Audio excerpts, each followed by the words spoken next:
If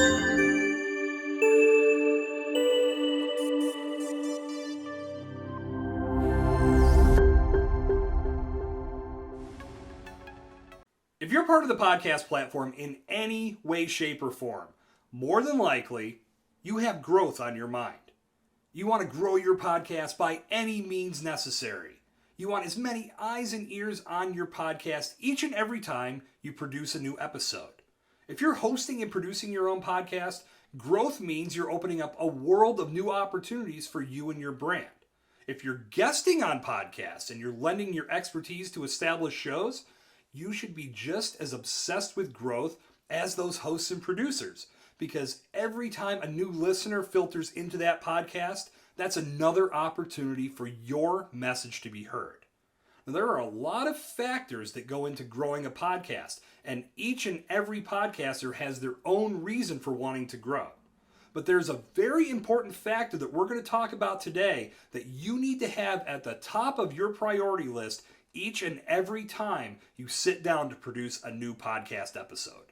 Hi, I'm Jason Cercone, and today I'm going to talk to you about the art of digging deeper, going a few layers below the surface, getting beyond the surface level questions and answers, and creating compelling, engaging content that captivates your audience, brings them in, puts them in a seat, and keeps them there for life.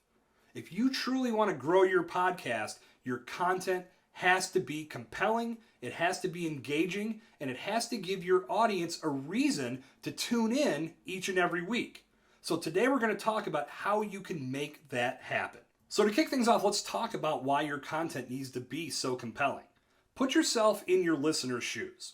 When you're in consumer mode and you're looking to take in a new movie or a series on Netflix or a new podcast, what are you looking for? You're looking for engaging content that's going to get you bought into what you're experiencing. You want a good storyline, you want action, you want adventure, you want romance, you want whatever is on the docket, whatever's being advertised, that's what you showed up for. If that content is not engaging, if it's not compelling, if it doesn't deliver on what it was advertised as, what reason do you have to be loyal to it? None. And worst of all, you're not going to tell your friends, right? You're not going to tell your family members, you got to go see this movie. You need to binge this series. You need to check out this podcast. The biggest thing you need to keep in mind with your content, if you want to grow your audience, your content needs to be recommendable. And the only way your content is going to be recommendable is if it delivers in engagement and if it is compelling enough for someone to say, wow, this is really good. I'm going to come back next week. I'm going to check out the next episode. Or I'm going to go back in the archives and I'm going to catch up on some of these episodes I missed. If your content does that, you put yourself in a much better position to get people to tune in and stay tuned in. And, like I said, turn around and recommend it to a friend or a family member. So think about it just like yourself. If you hated a movie, you're not going to tell anybody to go see it. You're going to say, don't waste your time. That's the last thing you want when someone's talking about your podcast. So now that you're a little clear on why it's so important to create compelling, engaging content, how do you do it? Well, as I said a few minutes ago, it's all about going beneath the surface. If you have a podcast, it's the host-guest dynamic. If you're the host, you need to go into each and every interview you're about to conduct with the mindset that I am going to give this guest the best conversation that they have ever had. Period. That is your mindset. If you're the guest, you need to be coming to each and every podcast appearance that you've booked with the mindset of being value-driven and ready to deliver the most powerful, engaging content you possibly can. When this happens, there is instant synergy between host and guest. We have to start thinking about each and every podcast we do as a collaborative effort. When we start thinking on the level of everything that we're doing is this synergistic process that's designed to not only give us this great experience in host and guest, but it's also going to impact our audience, that's when the real magic happens. If the host is in the mindset of giving the best possible conversation and the best experience to the guest, and the guest is showing up with value in mind, ready to deliver every piece of expertise they possibly can, the chemistry is going to be felt almost immediately. That's how you grow. Everybody wins when that's the attitude. The host wins because they have a great conversation and now they have a great piece of content that they can share with their audience that they know they're going to gobble up. The guest wins because they delivered a ton of value, and when the audience hears it, they're going to be intrigued to seek them out for even more value. And the audience wins because they showed up for a specific reason and the content delivered at each and every juncture. So let's think about this whole mindset and thought process behind compelling content. As a podcast listener, you're coming in for a variety of reasons: entertainment, education, to gain some new perspectives, maybe just to escape your world for 45 minutes to an hour. Whatever it is, you come in with a certain expectation, and that expectation is to be engaged. So if the content does not deliver on that promise, it makes it very easy for a person to just click away and go to the next podcast. That's the last thing you want. You need to captivate people and get their butts in the seats and keep them there. So let's talk about building that compelling content. If you're the host, you have to ask questions to your guest that go beneath the surface and elicit good conversation. I can't speak for everyone, but I know when I tune into a podcast, if I hear a great conversation unfold that feels organic and there's energy and you can feel that chemistry between the guest and the host, that's the type of content I'm here for. And that's the type of content I'm going to come back for again and again and again. So when you're building your content as the host, you have to go beneath the surface. You cannot ask the same canned surface level questions that guest has probably been asked hundreds of other times, because when you do, guess what? You're going to get the same canned surface level response that they've given everywhere else. You need to push the envelope and go a little deeper. So how do you do that? Let me give you an example, and this is something that I do on my podcast.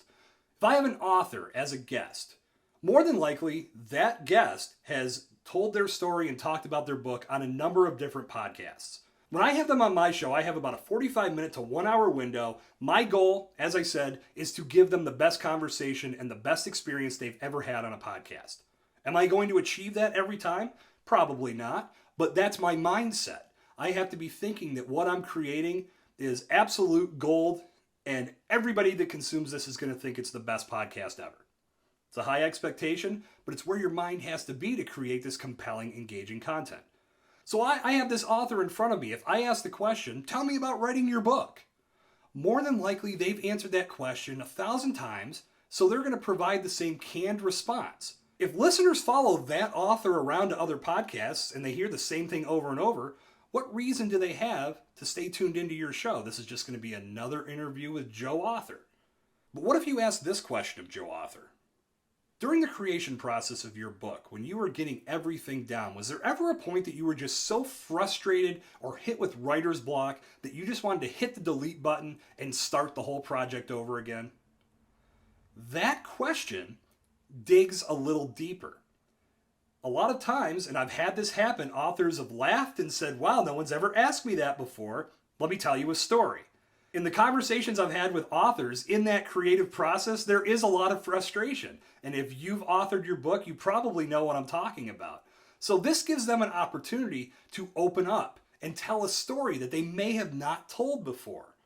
So asking questions on that level is going to set the table for a better conversation to break out.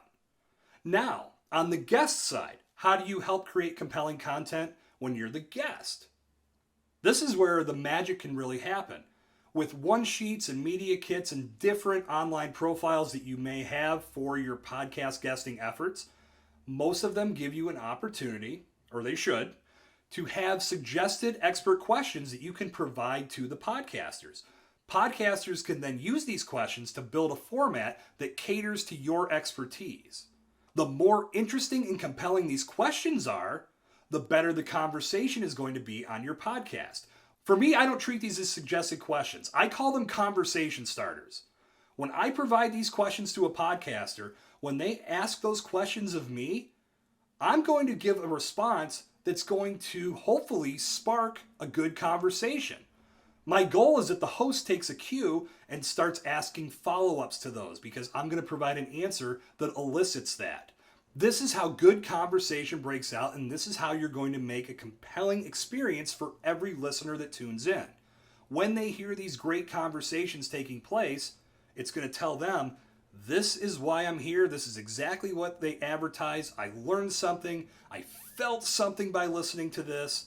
I'm coming back for more. I'm going back in the archives. I got to see what I've missed. This is phenomenal.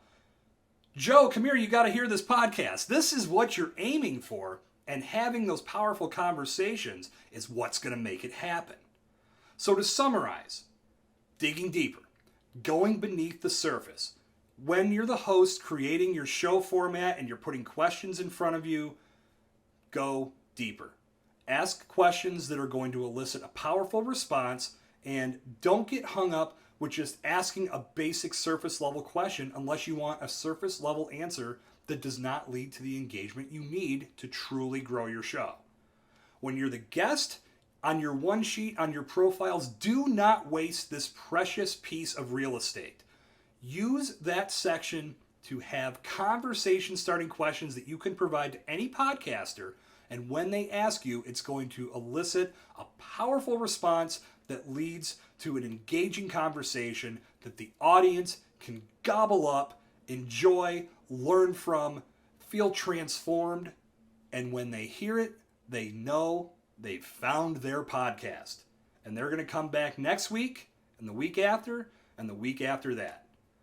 Ladies and gentlemen, it's all about being compelling.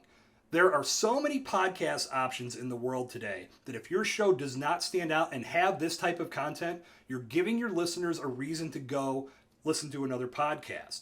You're giving your listeners a reason to not keep you in their weekly listening rotation. You never want to go down this path. Consistency, quality, and always be compelling. When you keep these pillars at the front of all of your podcast creation efforts, whether you're the host or whether you're the guest that's providing expertise to collaboratively make this content come to life, having the right mindset and keeping those pillars at the front of that mindset is going to help you create content that everybody is going to gobble up and everybody is going to come back for more of each and every week.